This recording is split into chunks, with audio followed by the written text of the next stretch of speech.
Bir aydan beri ооруп келдик. Уже үйү сырость болуп, ушу кызым эртерээк жакшылап кетсинчи суранам. Аллахтан деле суранып, өзүм деле дуа кылып атам намаздарымды.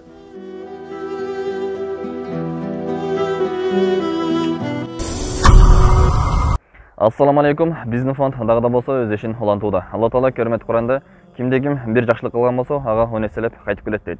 Бишкек шаарында жашап жаткан Сафия карындашыбызга жардам колун сунуу үчүн келип отурабыз.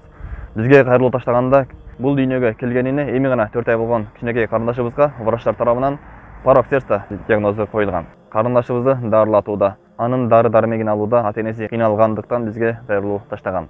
Келиңиздер, баарыбыз биргеликте жардам колун сунабыз.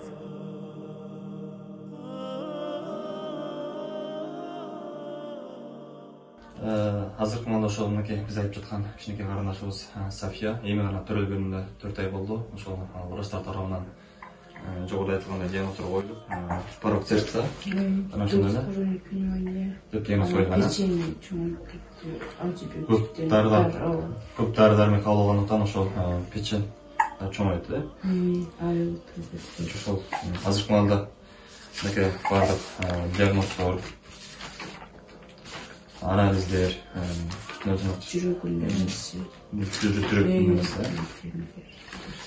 биз баардыгын бул документ азыр биз экран астына чыгарабыз, өзүбүз турган анализдерди. Ушундай рентген түшүргөн, атайын тартылган диагноздордун баардыгы бар экен.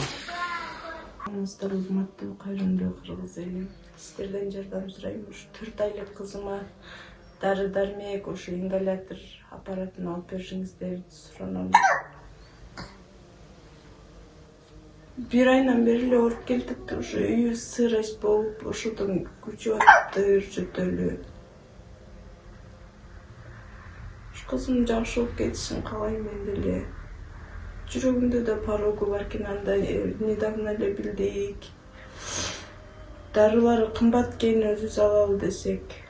Бир эле дарысы эле 2,5 миң экен. Бизге де 1 айга жазып берди. Ал болсо бир эле жумага жетет экен. Анда бирөөсү бар экен, анысы деле ушу 775 экен бир флакону. Аны деле 1 ай ичиш керек экен, биз бирди алдык эле 1 айга жетпейт экен, 5 эле күнгө жетип калды.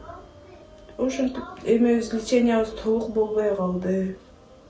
Сиздерден жардам сурайм. Аллах ыраазычылыгы үчүн жардам бериңиздерчи.